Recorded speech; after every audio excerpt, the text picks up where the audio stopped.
lemos Mateus capítulo 4, versículo 17, amém? Então abra sua Bíblia aí, Mateus capítulo 4, versículo 17, foi o versículo que nós lemos, né? Para a nossa meditação nessa noite.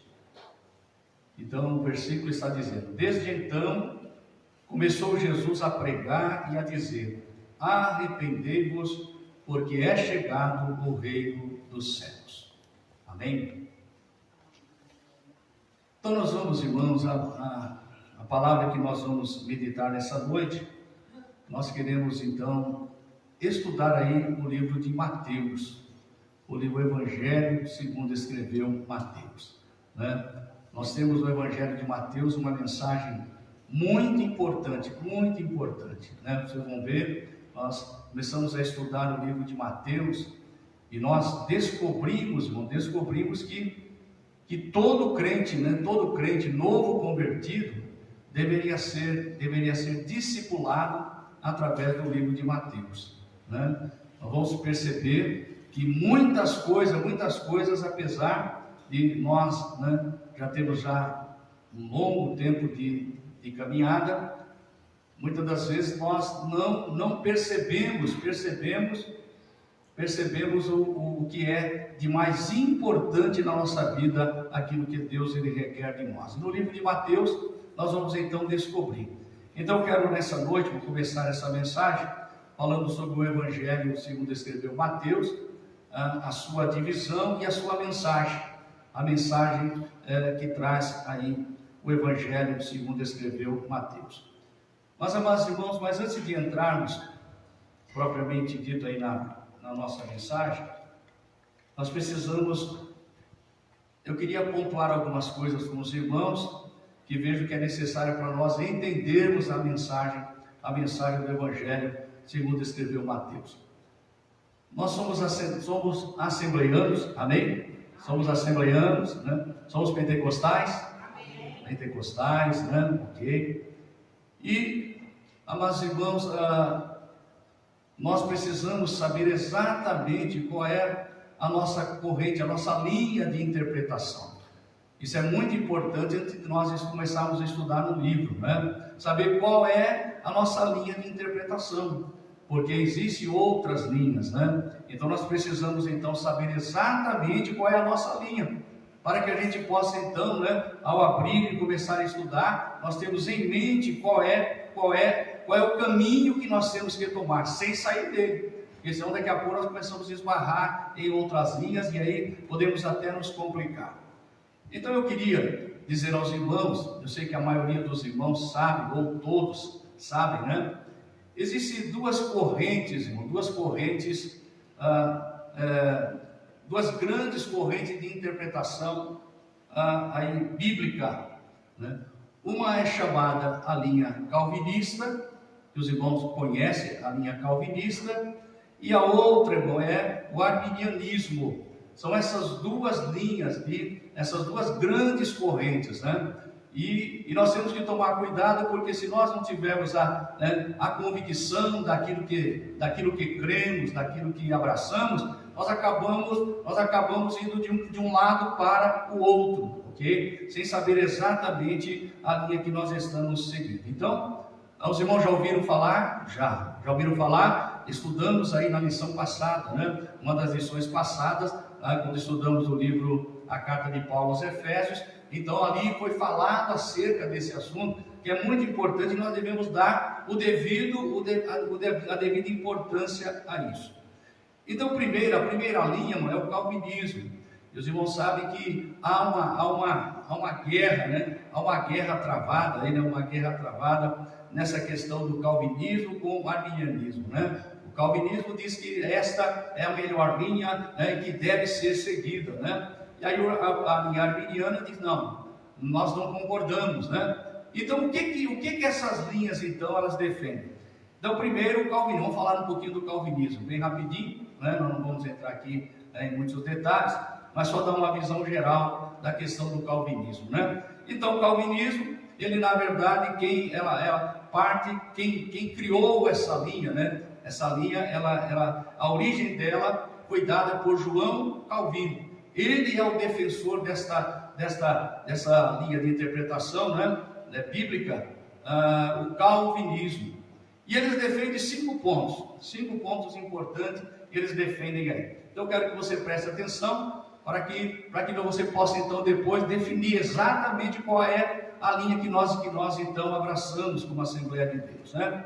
Então o primeiro ponto que o calvinismo defende, ele defende a questão da depravação total. O que é essa depravação total? Eles dizem que todos nascem totalmente depravados, incapazes de escolher o bem. Tá? Então esse é o primeiro ponto que eles defendem. Todos nascem totalmente depravados, incapazes de escolher o bem. O segundo ponto é a eleição incondicional. A eleição incondicional. O que é isso? Deus já predestinou os eleitos, que serão salvos para a eternidade. Tá? É aqui que pega, aqui que fica a batalha aí, né? A eleição incondicional. Deus já predestinou os eleitos, que serão salvos para a eternidade. O terceiro ponto é a expiação limitada. Eles dizem que Jesus Cristo morreu para pagar o preço do resgate somente dos eleitos. Somente dos eleitos. O quarto ponto é a graça irresistível. E eles dizem, a graça de Deus é irresistível para os eleitos. Isto é, o Espírito Santo acaba convencendo e infundindo a fé salvadora neles. E o quinto ponto que eles defendem é a perseverança dos santos. Então eles dizem que os eleitos vão perseverar até o fim e chegar ao céu sem perder a salvação. Quantos entenderam? Quantos entenderam? Então deixa eu aqui puxar.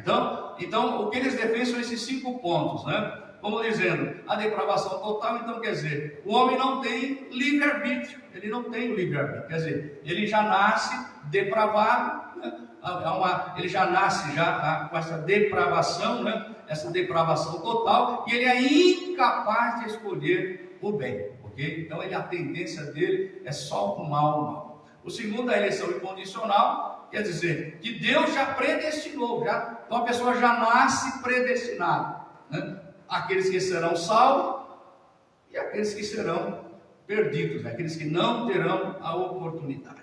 Na questão da expiação limitada, eles dizem que Jesus só morreu só pelos eleitos, os demais não têm oportunidade. E a graça é irresistível, quer dizer, na pregação, aqueles que são eleitos, eles não vão resistir. Eles vão acabar se convertendo, né? e vindo a Jesus, porque são eleitos. E a perseverança dos santos quer dizer que eles aceitaram a Cristo, que eles são eleitos, eles não correm risco de perder a salvação. Quer dizer, aconteça o que acontecer, eles serão salvos porque são eleitos. Tá? Então isso é o calvinismo que defende. Vamos para o arminianismo. E na verdade essa linha teológica é de Jacob Arminio, okay? Um holandês. Ele então agora vai defender, ele vai contra isso que Calvino pregava, e ele vai defender 5 pontos também. Então o primeiro ponto que ele defende aí é o livre-arbítrio. O livre-arbítrio, quer dizer, todos, embora sejam pecadores, são livres para aceitar ou recusar a salvação de Deus, ok? Diferente do calvinismo, que não tem jeito, é só os eleitos, né? Os demais, quer dizer, todos estão depravados e não dá como fazer escolha, ok? Já Armínio não, ele diz, embora sejamos pecadores, somos livres para aceitar ou recusar a salvação de Deus. Segundo, a eleição condicional. Enquanto o calvinismo prega o incondicional, o arminianismo vai pregar o condicional. Quer dizer, a eleição acontece mediante a fé, e a predestinação citada na Bíblia significa a presciência de Deus. Deus é onisciente? Sim. Ele sabe tudo? Sim. Ele sabe quem vai aceitar e quem vai rejeitar? Sabe ou não sabe? Sabe? Então, essa predestinação aí que Armínio, então, ele prega, quer dizer, a presciência, Deus sabe quem será salvo, ponto, é a graça resistível. Enquanto Calvino diz que a graça é irresistível, Armínio está dizendo que a graça é resistível, quer dizer, as pessoas podem resistir à graça de Deus e não serem salvas. Quer dizer, a pessoa pode, é pregado o Evangelho, mas ela pode resistir ao ponto de não ser salva, né? De não aceitar a Cristo como Salvador. Okay? E o quinto e último, o decair da graça. Enquanto eles dizem que os santos, há uma perseverança do santo, né? Armínio diz que é possível, salvos podem perder a salvação caso não perseverem até o fim.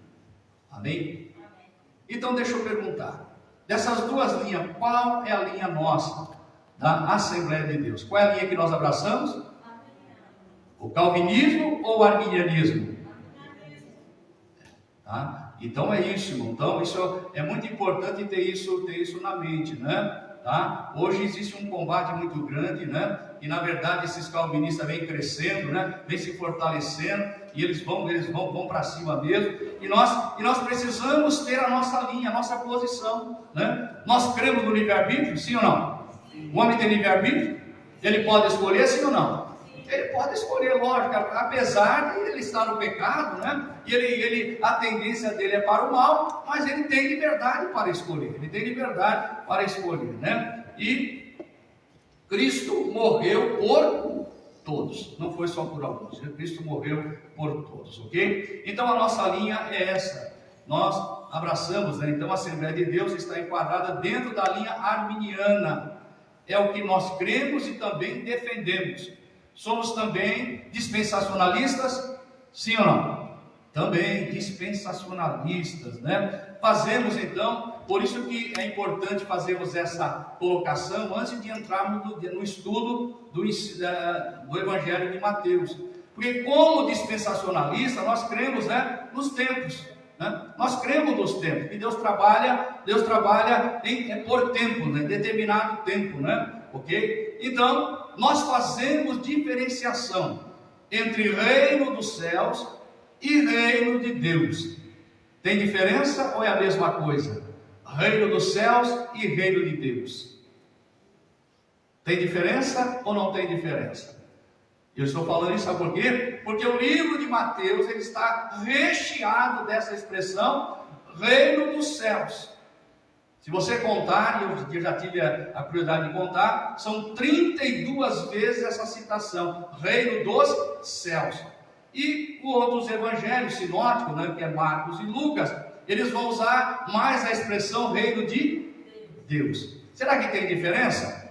Parece que não tem, mas tem uma diferença. E nós vamos ver isso então qual. Então, nós encontramos no Evangelho de Mateus, como eu falei, 32 vezes essa expressão, reino dos céus. Então esse reino dos céus, irmão, é um reino literal e terreno, sobre o qual Cristo governa no trono de Davi, em cumprimento à aliança davídica. Vamos ver então Mateus 1:1, vamos lá?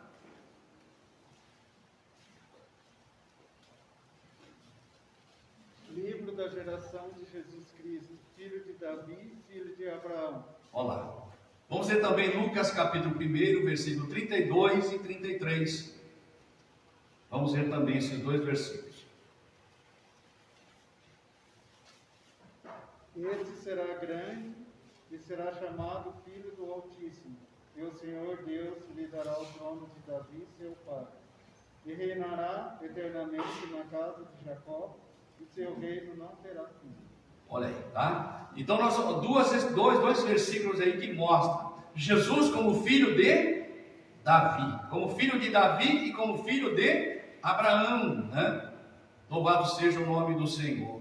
Então essa expressão, quando nós dizemos, ouvimos, né? Lemos aí reino do céu, está se referindo a um reino literal e terreno, ok? No sentido, quando nós observamos essa expressão, quando ele é tomado no sentido completo, essa expressão reino dos céus, Aí ela vai envolver aí, né? Ela se refere ao tempo. Que tempo é esse? Quando Cristo estará sentado no trono de Davi, que ele se assentará no trono para governar no milênio. No milênio. Então, quando nós usamos essa expressão, reino do céu, está se referindo ao milênio, seguido da eternidade futura, né? Excluindo aí os seres angelicais, em que Cristo, literal e corporalmente será o único soberano, indisputável e glorioso Rei sobre Israel e sobre todas as nações e sobre todos os homens aqui na terra. Então, quando essa expressão reino do céu se refere a Israel. É por isso que o livro de Mateus, o Evangelho de Mateus, foi escrito endereçado a quem? Aos judeus. Então ele está falando aos judeus. Então, quando ele usa essa expressão reino dos céus, ele está mostrando e apontando para esse tempo em que Cristo ele vai reinar assentado no trono de Davi. Agora, numa expressão mais completa, ela envolve também o futuro, né? Ela envolve também a eternidade, né? Porque após o milênio, o que vai acontecer após o milênio é entrarmos na eternidade, ok? Então, o reino do céu se refere a Israel. Quando está falando para o reino do céu, está se referindo a Israel e está falando sobre o governo de Cristo, o seu governo literal. Os irmãos creem no governo literal de Cristo aqui na terra, sim ou não? Então é isso aí, tá? Agora, o reino de Deus, nós já estamos vivendo o reino de Deus, sim ou não? Estamos vivendo o reino de Deus, sim ou não? Então vamos lá, vamos ver, né? Então o reino de Deus é um reino espiritual, é um reino interior, é invisível, é intangível, composto de todos aqueles que experimentaram o novo nascimento pelo poder do Espírito Santo. Amém? Né? Então o reino de Deus, nós já estamos vivendo sim. O reino de Deus é um reino de poder, um reino que o Senhor Jesus Ele está governando, Ele está reinando nos corações, né? E é um reino de poder. Ele transforma, Ele liberta, Ele cura, Ele faz coisas extraordinárias. Então, quando nós falamos de reino de Deus, vamos lá, Lucas capítulo 17, versículo 20 e 21.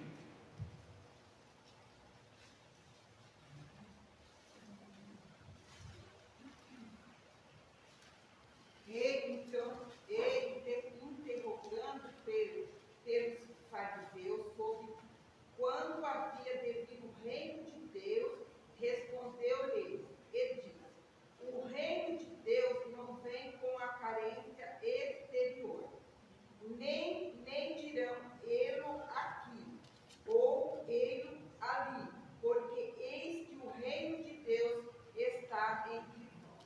Amém? Você pode glorificar a Deus, irmão, né? Então nós já estamos sim, né? O reino de Deus, vamos ler ainda, né? Vamos ler João 3, versículo 3 e 5, vamos lá para dar mais sustentação que nós estamos falando, né? Então o reino de Deus se refere então a esse tempo, refere-se mais à igreja, aqueles que foram transformados, né? Transformados, nasceram de novo. Vamos lá? João capítulo 3, versículo 3 e 5. Jesus respondeu e disse-lhe: na verdade, te digo que aquele que não nascer de novo não pode ver o reino de Deus. Olha aí, tá vendo? E o 5? Jesus respondeu: na verdade, te digo que aquele que não nascer da água e do Espírito não pode entrar no reino de Deus. Olha lá, tá vendo? Então o reino de Deus, irmão, a única forma de entrar no reino de Deus é através do novo nascimento, ok? Então nós já estamos vivendo sim, não o reino dos céus, mas o reino de Deus já está entre nós, né? O Espírito Santo está convencendo pecadores, né? E levando a um novo nascimento. Então todos aqueles que experimentaram, que tiveram essa experiência, já estão desfrutando já do reino de Deus, ok? E é interessante, vamos ver Mateus, lá no Evangelho de Mateus, onde tem 32 vezes o reino dos céus, aparece aí também reino de Deus. Vamos lá? Mateus 6,33. E há uma razão por isso. Mas buscar primeiro o reino de Deus. Primeiro o reino de Deus e a sua justiça. E todas essas coisas boas serão acrescentadas. Amém. Buscai primeiro o reino de Deus e a sua justiça, e todas essas coisas vos serão acrescentadas. Isso é para nós? Isso fala conosco? Sim, né? Nós estamos vivendo, estamos envolvidos no reino de Deus, né? E nesse reino nós temos que buscar em primeiro lugar. Em primeiro lugar, temos que buscar o reino de Deus e a sua justiça. E todas as demais coisas, o Senhor, Ele cuida de cada um de nós, amém? Então tudo que está escrito lá, que é o que nós vamos estudar lá no Sermão da Montanha, lá tudo aquilo, o Senhor, Ele vai cuidar de nós. Nós só temos que buscar primeiro o reino de Deus e a sua justiça, e Ele vai cuidar de cada um de nós. Então, o reino de Deus, irmãos, então, ele se refere aí mais à igreja, ao tempo presente, né? Ao tempo presente. Então, quando nós falamos no sentido mais abrangente, então é aquela esfera ou terreno em que Deus é recebido como rei. Você já recebeu Jesus como rei no seu coração, amém?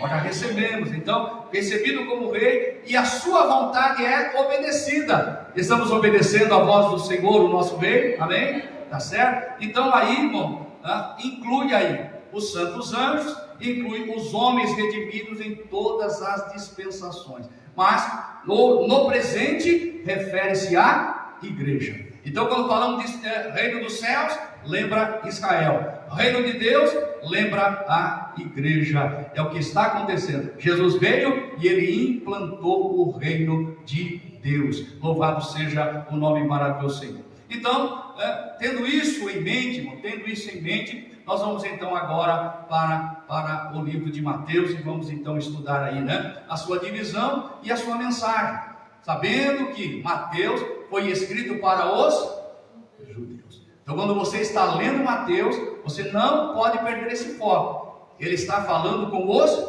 judeus, tá? Mas nós vamos descobrir alguns detalhes importantes também. Então, o Evangelho de Mateus, irmão, ele faz parte dos evangelhos sinópticos, né? Quais são os evangelhos sinóticos? Mateus, Marcos e Lucas. Por que eles são? Por que chamamos de sinóptico? Porque é uma visão conjunta, semelhante, tá? Então tem semelhanças entre eles, tá? Então nesses três evangelhos, Mateus, Marcos e Lucas, há semelhanças. Já o livro de João, né, o evangelho de João, não. Ele é diferente de todos, né? Ele é diferente de todos. Mas esses três evangelhos, ele tem passagens semelhantes, né? Coisas que Mateus viu, Marcos não viu, Lucas viu. Então eles vão escrever segundo a sua visão. Mas há muita semelhança entre eles, né? Então vamos aí, Mateus 9:9. Quem é o autor desse livro? Mateus. Então vamos ver aí. Mateus 9:9. Ele é o autor desse livro. E Jesus, passando adiante dali, viu assentado na recebedoria um homem chamado Mateus, e disse-lhe: segue-me. E ele levantou-se e o seguiu. Olha lá. Interessante, irmão. Aí, né? Então, Mateus mostra então que ele, o Senhor, o chamou. Ele era o quê? Um cobrador de impostos, né? Ele trabalhava na alfândega, né? Mas quando Mateus está escrevendo o seu evangelho, ele vai se referir a ele. Olha como ele se refere a ele. Vamos lá, Mateus 10, versículo 3, a parte A. Olha como ele se refere a ele mesmo. Filipe, Bartolomeu, Mateus, o publicano. Olha lá, tá vendo? Então quando ele vai se referir, vai falar dele mesmo, ele diz assim, né? Na relação dos apóstolos aí. Filipe, Bartolomeu, Tomé e Mateus. Mateus o publicano, né? Interessante, os judeus gostavam dos publicanos? Não. Eles eram odiados pelos judeus. Os judeus odiavam os publicanos. Por quê? Porque na verdade eles eram judeus, mas estavam trabalhando para Roma, né? Cobrando imposto. E aí então eles eram odiados, e muitos deles até roubavam, né? Acabavam roubando até. Então, eles então eram odiados. Então, Mateus ele vai escrever e ele não se livra disso daí, né? Ele deixa muito claro. O Mateus, quem é o Mateus? O publicano. Mas Jesus salva publicano, não salva? Jesus salva publicano também, né? Na verdade, o publicano, cobrador de imposto, odiado por muita gente, mas Jesus ama esses também. Louvado seja o nome glorioso do Senhor, né? Então ele faz questão de dizer, é o Mateus, mas o publicano, né? É ele mesmo que está entre os apóstolos, né? Mas vamos lá para Marcos 2,14, porque é interessante que Mateus, ele vai usar o próprio nome dele, Mateus. Agora, quando Marcos e Lucas se referem a ele não vai chamar de Mateus, não, vai chamar de outro nome. Vamos lá? E passando, viu Levi, filho de Alfeu, sentado na alfândega, e disse-lhe, segue-me. E levantando-se, o seguiu. Qual é o nome que aparece aí? Levi, né? Levi. Vamos para Lucas, também 5:27, para provar, né, que tanto Marcos como também Lucas não trata ele de Mateus, mas trata ele de Levi. E depois disso saiu Levi, um publicano chamado Levi, assentado recebedoria, e disse-lhe, segue. Olha aí, tá? Então os irmãos observam que tanto Marcos quanto Lucas vai se referir a ele como Levi, que na verdade era o nome que ele tinha antes de ter um encontro com o Senhor Jesus. Ele era chamado a si mesmo, né? Levi, o cobrador de impostos. E Marcos e Lucas, eles não aliviam para ele, né? Ainda continua chamando ele de Levi, não chama ele de Mateus, mas chama ele de Levi. Mateus quer dizer o quê? O nome Mateus significa presente de Deus, dádiva de Deus. Olha que maravilha, né? Tá certo? Então, ele, tanto Marcos quanto Lucas, acaba tratando ele como Levi. A data e o local, irmão, onde foi escrito o Evangelho, a data ela é incerta, né? Ela é incerta, não dá. Quando nós falamos de datas na Bíblia, nunca é exato. Okay? Então, provavelmente foi escrito entre o ano 60 a 64 ou 65. Uma coisa é certa, né? Mateus foi escrito antes do ano 70, antes da destruição de Jerusalém. O Evangelho de Mateus foi escrito, ok? E foi escrito lá na Antioquia da Síria. Ele estava lá na Antioquia da Síria, e lá é que ele escreveu então o seu evangelho, que leva o seu nome, Mateus, né? Na genealogia, vamos para a genealogia. Nós observamos aí que na genealogia ela é diferente. Nós temos uma genealogia no livro de Mateus e aonde mais? No livro de Lucas. No livro de Lucas. E há uma diferença nessas duas genealogias. Por quê? Porque Mateus está escrevendo aos judeus. E aí então ele vai mostrar Jesus então como filho de Davi, quer dizer, ele tem direito, né? Ele é herdeiro da linha real, da linha de Davi. Então ele tem direito ao trono. E também ele fala filho de Abraão, por quê? Para mostrar que ele era judeu, tá? Ele era descendente de Abraão, quer dizer, natural, né? Sua descendência natural era de Abraão, quer dizer, o povo judeu da nação de Israel, né? Agora, quando você vai para Lucas, não. Lucas ele escreve, né? Ele escreve para os gregos. Então ele vai puxar a genealogia desde Adão. Desde Adão ele vai puxar até Jesus, porque está falando acerca do filho do homem. Então vai puxar desde Adão até o nascimento de Jesus, ok? Então é por isso que a genealogia é diferente. Prova que ele é filho de Davi, tem direito ao trono, e ele também é israelita, ele é judeu, ok? As características desse evangelho, né? O evangelho de Mateus, ele faz uma relação entre o Antigo Testamento e o Novo Testamento. Nós vamos encontrar dentro do evangelho sempre ele se referindo a uma profecia que está sendo cumprida. Então ele mostra exatamente que ali as promessas estão sendo cumpridas, as promessas messiânicas, porque o objetivo de Mateus é provar que Jesus é o Messias tão esperado pelos judeus, né? Então vamos lá, Mateus 1, versículo 22 e 23. Mateus capítulo 1, versículo 22 e 23. Tudo isto aconteceu aconteceu para que se cumprisse o que foi dito da parte do Senhor, pelo profeta que diz: Eis que a Virgem conceberá e dará à luz um filho, e chamá-lo-ão pelo nome de Emanuel, que traduzido é Deus conosco.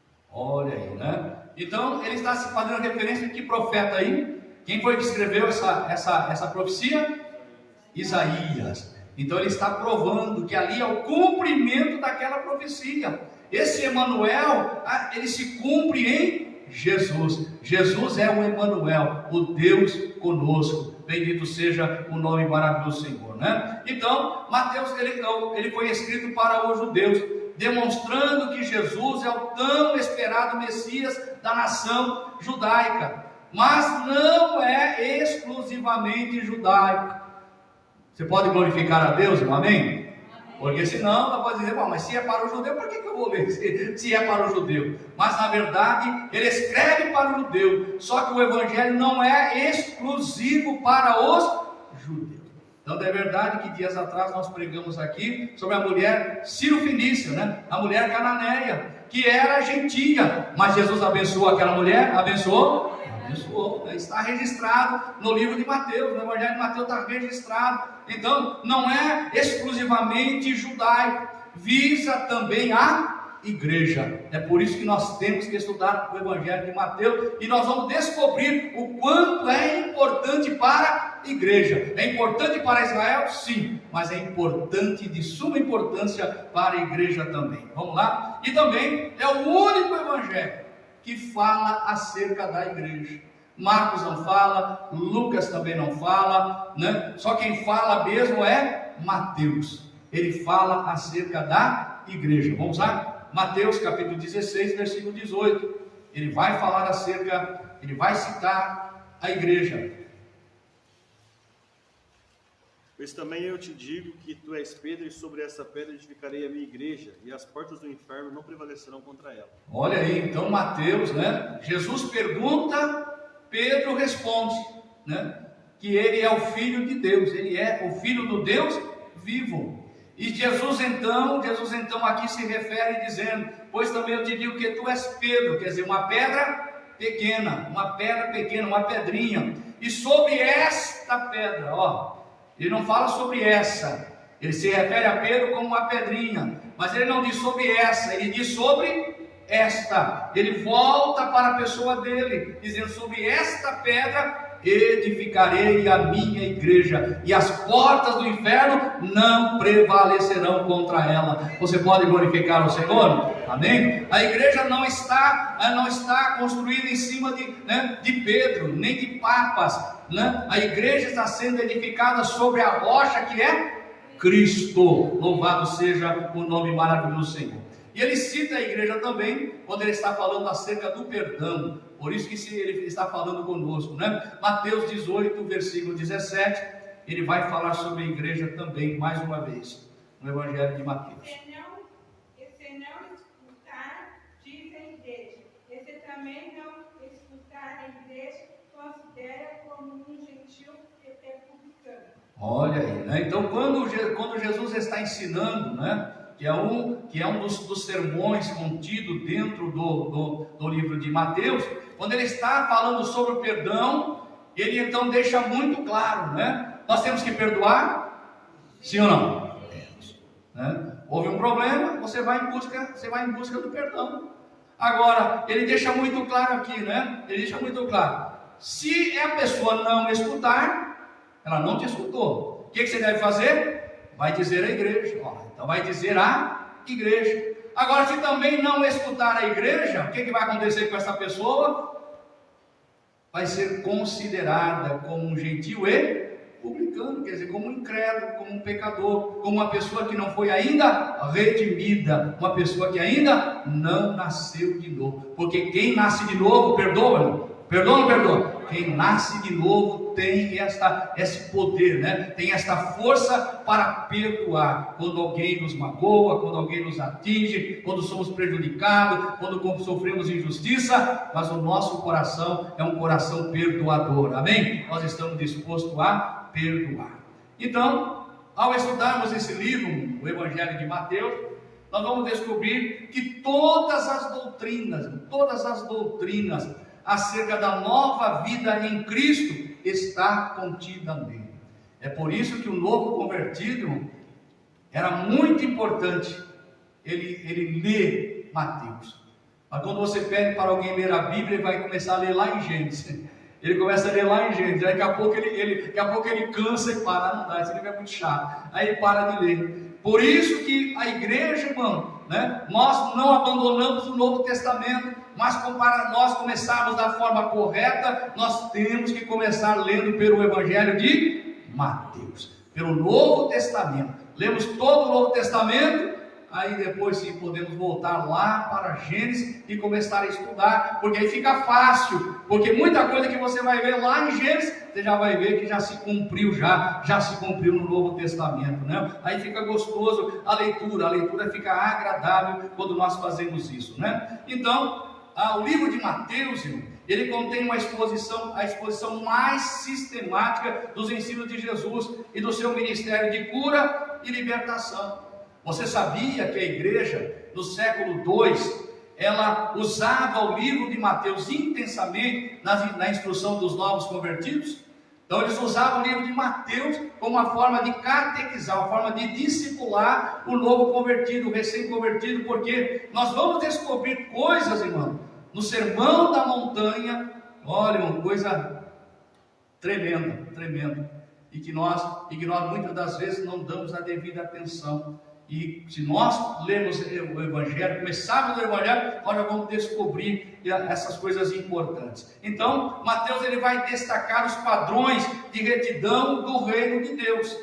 Também o poder divino operando no reino, sobre o pecado, sobre a doença, sobre os demônios, sobre a morte, e também o triunfo do reino, na vitória final de Cristo. Então, Mateus vai mostrar tudo isso. Então a base da nossa doutrina está contida aqui, né? Nós temos que aprender com Mateus. Mateus ele coloca de uma forma sistemática uma exposição que nós podemos compreender, né, o que é necessário agora para nós, como nova criatura, como novo cidadão, como cidadão do céu. Amém? Qual deve ser o nosso comportamento? Mateus ele vai registrar 15 parábolas, que também são sermões, que também nós vamos observar que está contido aí, né? 15 parábolas e 20 milagres. E dessas 10 parábolas e 3 milagres, não são mencionados em outros evangelhos. Então, são exclusivas de Mateus, ok? Então, 10 parábolas e 3 milagres, são exclusivas só de Mateus. Você não vai encontrar nem em Lucas, nem em Marcos e nem em Lucas, ok? Tá certo? Então esse evangelho, irmão, agora vamos então para a mensagem do evangelho de Mateus. Então esse evangelho, ele é dividido em 5 sermões. 5 sermões. Jesus, ele pregou 5 sermões. E outros temas que ele também tratou, mas 5 sermões, ele divide aí esse livro de Mateus, e nós vamos ver então quais são esses. O primeiro sermão que Jesus ele ensina, está no capítulo 5 ao capítulo 7, que é justamente o sermão da montanha.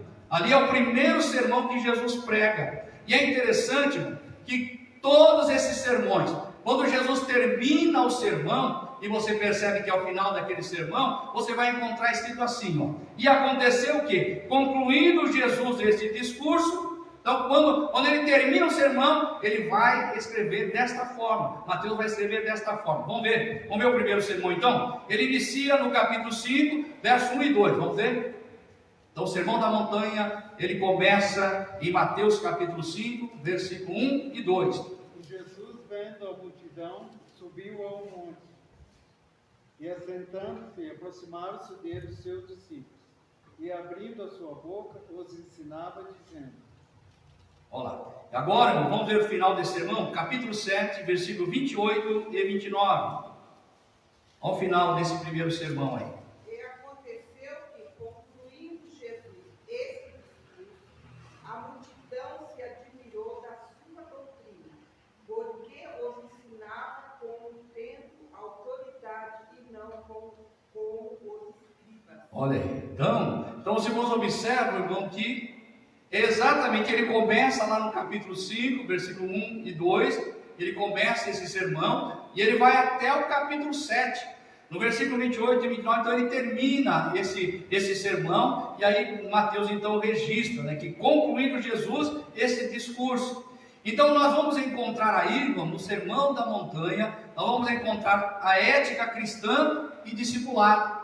Está tudo aqui, irmão, como eu e você devemos nos comportar agora, como agora componentes desse reino de Deus, né? Está embutido aí no sermão da montanha ou sermão do monte, né? Então o significado da verdadeira retidão, quer dizer, algo interno, porque a mudança, a transformação, ela não começa de fora para dentro, mas de dentro para fora. Jesus, ele faz uma obra tremenda em nossa vida. Nós nascemos de novo? Quantos já morreram aqui?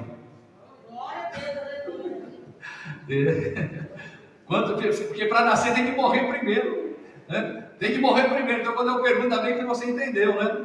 Porque a gente não entende. Mas não, eu estou vivo. Não, mas você tem que morrer. Morreu para o mundo, morreu para o pecado, e agora ressuscitou em Cristo, amém? Para viver uma novidade de vida. Então, o primeiro evangelho, o evangelho de Mateus, ele tem por objetivo servir de manual catequético para os recém-convertidos. É por isso que é importante estudar o Sermão da Montanha, porque é aí que nós vamos entender a nova mensagem que Jesus traz. Jesus agora vai dar uma nova roupagem, trazendo uma nova roupagem. Seu ensinamento agora é um ensinamento totalmente diferente do que ensinavam os escribas e os fariseus, ok? E nós vamos então estudar no Sermão da Montanha. Vamos para o segundo grande sermão, que nós encontramos aí no livro de Mateus, está lá no capítulo 10, capítulo 10, mas ele inicia-se em Mateus 9:35, vamos lá? Então começa no finalzinho do capítulo 9, Mateus 9:35, quem puder ler. Percorria Jesus em todas as cidades e aos alteiros, ensinando nas sinagogas, deles pregando o evangelho do reino, e curando todas as enfermidades e moléstias entre o povo.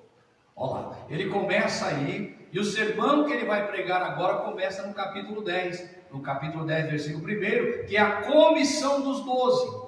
Então, o segundo sermão que Jesus prega, né, que está registrado aí, é a comissão dos 12, né, dos 12 apóstolos, ok? Então, ali, o que ele vai falar conosco? O significado do testemunho em prol de Cristo. Quer dizer, haverá perseguição, mas haverá galardões também, amém? Haverá perseguições, mas haverá galardões também, tá? Então nesse sermão aqui, na comissão dos 12, Jesus então vai enfatizar essa questão aí, né? É o nosso testemunho em favor de Cristo, que nós não podemos esquecer, né? Se nós estamos aqui ainda, se ainda não fomos para o céu, é porque Jesus tem um propósito na vida de cada um de nós, e o propósito que ele tem é um só: de sermos suas testemunhas, amém? Sermos suas testemunhas, né? Da sua morte e da sua ressurreição. Louvado seja o nome glorioso do Senhor. Vamos ver o final desse sermão,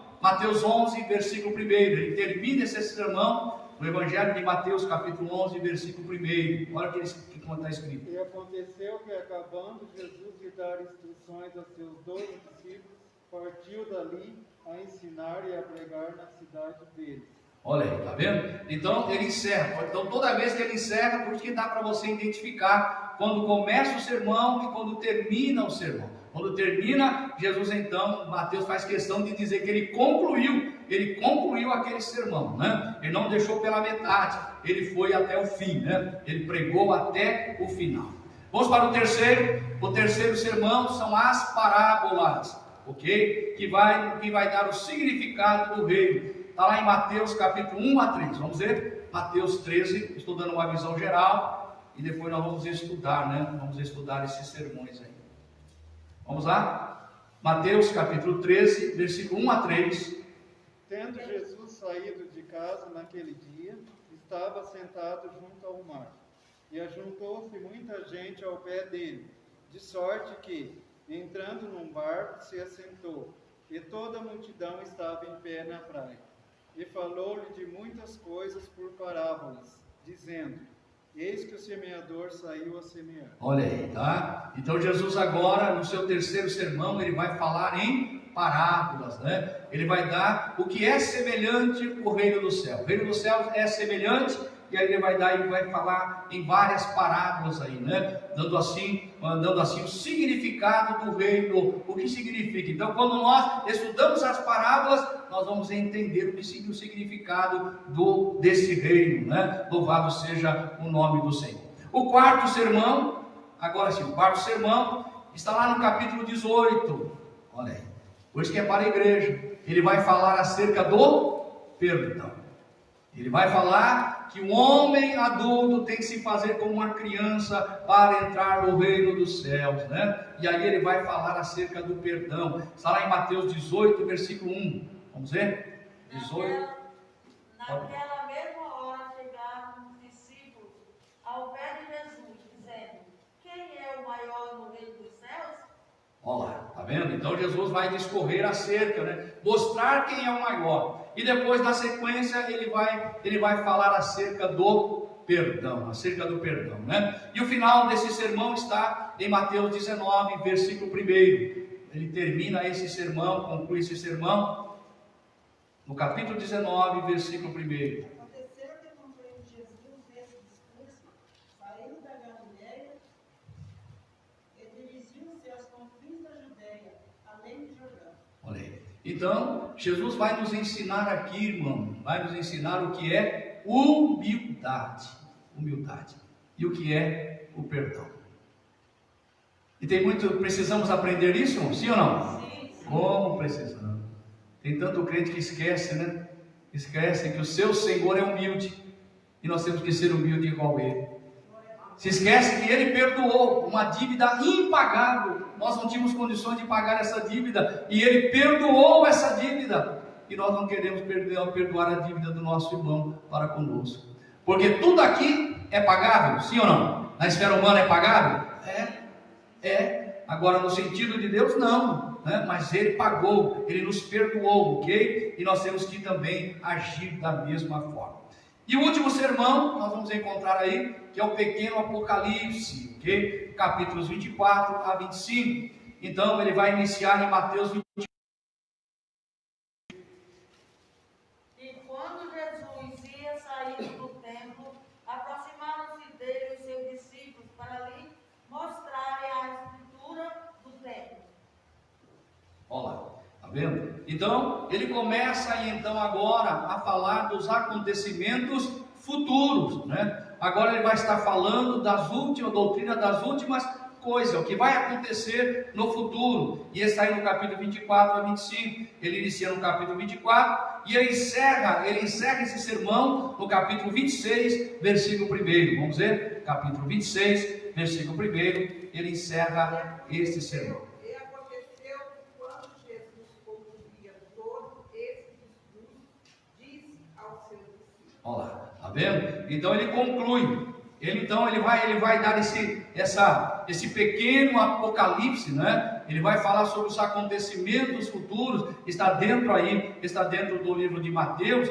Então, o objetivo, irmão, é mostrar a rejeição de Israel. Infelizmente, né? É mostrar a rejeição de Israel. Israel, infelizmente, né? Infelizmente não reconheceu o seu Messias, não reconheceu a Cristo como seu Senhor, como Filho de Deus, e ele acabou então rejeitando, e na verdade uma rejeição, ela foi consciente, foi uma rejeição consciente, né? Tiveram que pagar um preço muito caro por conta dessa rejeição. E nós vamos então, Mateus, ele vai então tratar de alguns assuntos, alguns temas, né? Mostrando que desde o princípio, começando lá quando Jesus é obrigado, né? José, o seu pai, é obrigado a fugir para o Egito, né? Levando ele, já mostrando ali já a rejeição. Então ele vai traçar uma história desde o princípio até o final, mostrando que a nação de Israel rejeitou mesmo o Messias, né? Ok? Então nós vamos ver aí alguns temas que Mateus vai tratar. Ele vai falar sobre o conflito, um grande conflito que houve entre Cristo e os escribas, os fariseus e também os saduceus. Então essa turminha aí, eles perseguiram Jesus mesmo, de todas as formas, né? Então houve um grande conflito entre Cristo e essas três classes aí, né? Os escribas, os fariseus e também os saduceus, né? Vamos ver aí Mateus 16, versículo 11 e 12. Vamos ver aí.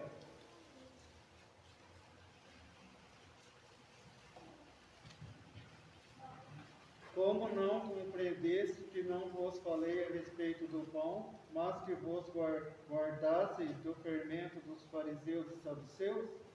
Então compreenderam que não dissera que se guardasse do fermento do pão, mas da doutrina dos fariseus. Olha aí, tá? Então, quando Jesus está falando do fermento, os discípulos acharam que ele estava falando acerca do pão. Mas o que Jesus estava querendo mostrar para eles é que eles não poderiam se contaminar com o fermento dos escribas, dos fariseus e dos saduceus.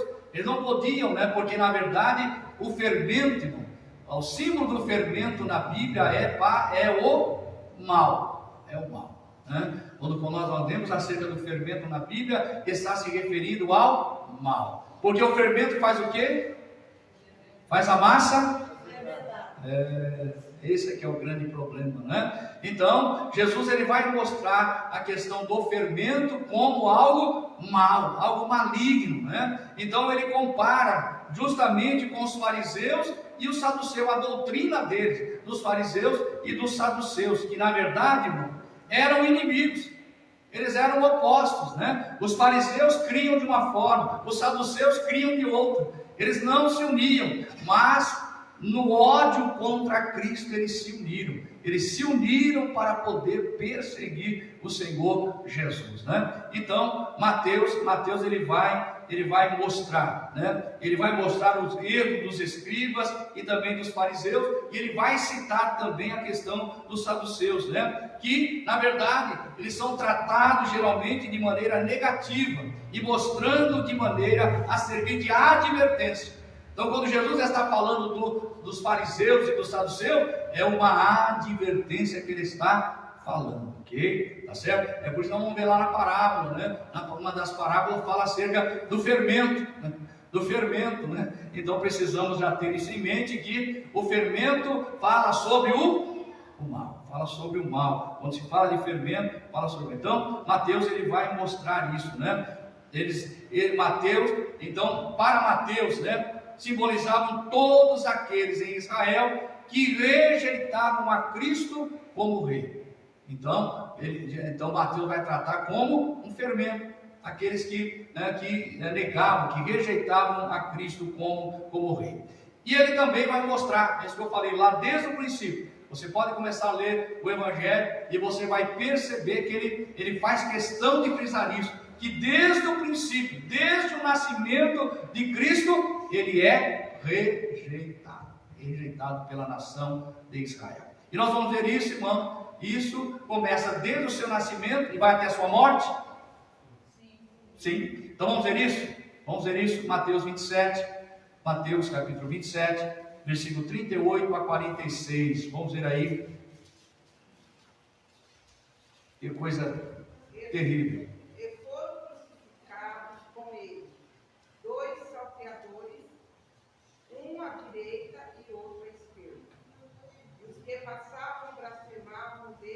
Balançando as cabeças, e dizendo: tu que destróis o templo em 3 dias e edificas, salva-te a ti mesmo, se és filho de Deus, desce da cruz. E da mesma maneira também os príncipes dos sacerdotes, como os escribas, anciões dos fariseus, escarnecendo, diziam: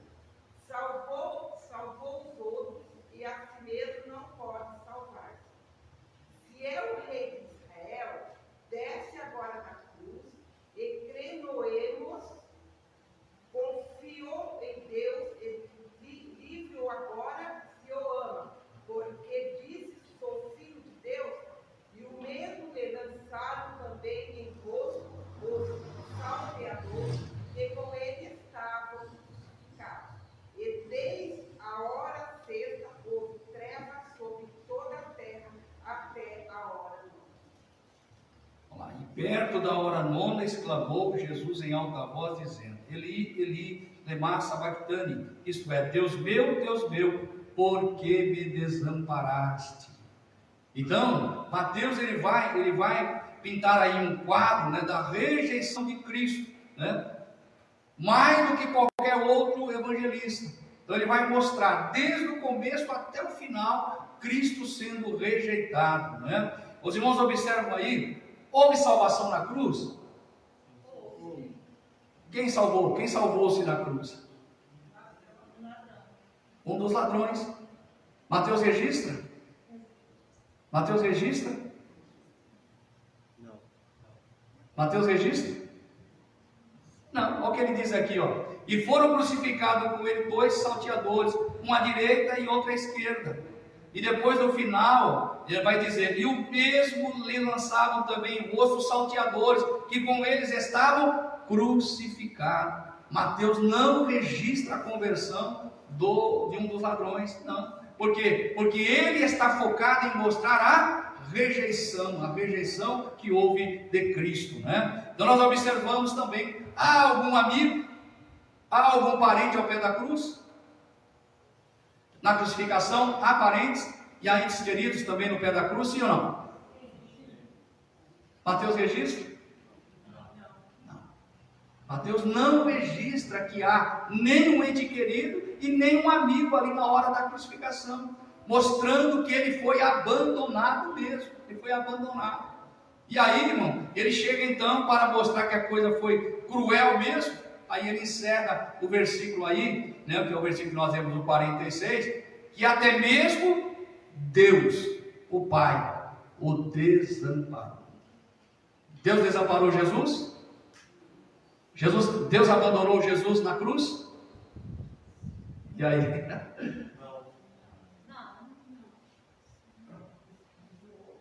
Ele abandonou ou não abandonou? Ele desamparou ou não desamparou? Vou usar a expressão dele. Ele desamparou Jesus na cruz? Sim ou não?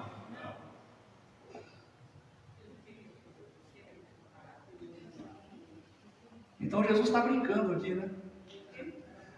Vou ler de novo, então, vamos ler de novo. E perto da hora nona exclamou Jesus em alta voz, dizendo: Eli, Eli, lema sabachthani, isto é, Deus meu, por que me desamparaste? Deus desamparou Jesus na cruz? Sim ou não? Sim ou não? Meus irmãos, a nossa salvação custou um preço muito caro, irmão. Parece um absurdo, mas isso aconteceu na cruz, sim ou não? Sim. O Pai teve que virar as costas para ele, sim ou não? Sim. Teve que virar as costas ou não teve? Sim. Teve, porque se ele não virasse as costas, ele socorria Jesus. Deus não me deu. Se meu pai quisesse, mandava uma legião de anjos aqui, mandava para me socorrer. Mas... Então, Jesus foi desamparado, sim, até mesmo por Deus, porque era necessário. Deus não fez isso não fez isso com prazer. Deus fez isso por necessidade. Era necessário que Cristo recebesse toda a carga sozinho do nosso pecado. Então, na cruz, ele recebe toda a carga de pecado da raça humana. E Deus então, naquele momento, Deus então tem que virar as costas mesmo, para não ver o sofrimento do seu filho, e não também socorrer, porque Deus não podia. Cristo precisava morrer? Sim ou não? Sim. Ele precisava ser escarnecido? Sim ou não? Sim. Precisava ser rejeitado? Sim. Estava profetizado, isso iria acontecer. Então Mateus, irmão, é o único evangelista que vai mostrar, e você vê que ele está bem focado no assunto, que ele esquece o que aconteceu, o que está acontecendo ao redor. Ele esquece que o ladrão se converte, ele esquece que está lá Maria, ele esquece que João está lá ao pé da cruz, e ele só foca o quê? Na rejeição de Israel. É interessante, é por isso que nós temos 4 evangelhos. Se você não sabia por que mais de um evangelho, está aqui uma razão. Essa é uma das razões, porque precisava ter outro evangelho, para ver o que Mateus não estava observando. Mateus só observou o quê? O desamparo, o abandono, a rejeição de Israel. Por quê? Ele está escrevendo para os judeus. Ele está escrevendo para os judeus e ele está mostrando o que está acontecendo, né? Então ele não vai falar acerca daqueles que estão ali ao pé da cruz. Lucas vai falar, Mateus vai falar, João fala também, sim ou não? Fala, João também vai falar, mas Mateus ele se cala, por quê? Porque ele quer mostrar o que estava acontecendo, a rejeição da nação de Israel, do Messias. Mas, apesar dele mostrar tudo isso, irmão, ele ainda termina, Mateus 24:30, né? Não vamos terminar em tristeza, vamos terminar com alegria, né? Então ele vai terminar o seu evangelho aí, mas mostrando uma grande alegria. Ele mostra Jesus sendo abandonado, sendo morto, mas Jesus ressuscitou, né? Mas ele vai mostrar aqui em Mateus 24:30, vamos ver? Então aparecerá no céu o sinal do Filho do Homem, e todas as tribos da terra se lamentarão e verão o Filho do Homem, vindo sobre as nuvens do céu, com o poder da grande glória. Você pode glorificar a Deus? Esse Cristo que foi abandonado porque precisava passar por tudo isso, né? Cristo se fez maldição por nós. É verdade? Ele se fez maldito por nós, sim ou não? É verdade, é verdade. É duro isso, né? Nós temos que entender para você ver o preço que foi pago para eu e você estarmos aqui nessa noite com a certeza da nossa salvação, amém? Um preço muito caro mesmo que Jesus pagou e Deus pagou junto esse preço. É por isso, irmão, que quando nós olhamos para a Bíblia, você vai para Gênesis e vê Deus pedindo para Abraão dar o seu Isaac. Deus já estava ali provando o homem. Ele estava provando para ver se ele encontrava alguém que era capaz de dar o seu filho. Quando ele encontra Abraão disposto a dar, ele falou: agora eu também posso dar o meu filho também, né? Porque Abraão entregou o seu filho. E Deus agora então, que representava o próprio Cristo ali, né? Então nós observamos aí que era necessário. Mas esse Cristo foi morto. Ele foi abandonado, ele morreu, foi sepultado, mas ao terceiro dia ressuscitou. Ele está vivo e vivo para todo sempre. E Mateus faz questão de registrar que ele vai voltar. Ele está falando para os judeus, não está falando para a igreja. Porque quando Jesus vier para a igreja, todo olho vai ver ele vindo nas nuvens, sim ou não? Quando ele vir para a igreja, sim ou não? Não. Ele virá invisível, virá como um ladrão, ele virá até as nuvens, não descerá na terra, né? Agora, para os judeus, eles verão ele, eles vão ver aquele que ele traspassaram, eles vão ver ele voltando em glória, ele vai ver lá nas nuvens, né? Como diz aí, né? Aparecerá no céu o sinal do Filho do Homem, e todas as tribos da terra se lamentarão, e verão o Filho do Homem vindo sobre as nuvens do céu, com poder e grande glória. Bendito seja o nome maravilhoso do Senhor. Que Deus possa nos abençoar, irmão. Então esta é a divisão do livro de Mateus. São 5 sermões, ok? 5 sermões aí que Mateus registra, sermões importantíssimos, né? E ele trata também dessas causas aí. Nós mostramos aí esse conflito com essa turminha dos escribas, fariseus, saduceus, e também ele foca a rejeição da nação de Israel, do Messias, ok? Então, se Deus nos der graça e permitir, nós vamos então estudar o primeiro sermão, o Sermão do Monte, amém? Sermão do Monte, que vai mostrar exatamente qual é o comportamento nosso agora. Se alguém acha que a lei era dura, que a lei era pesada, vamos estudar o Sermão do Monte e vamos entender qual é aquilo que tem para nós, qual é o nosso comportamento, qual é a ética do reino, né? Que nós devemos então ter em nossa vida. Então que Deus abençoe e que o Espírito Santo fale mais alto em cada coração.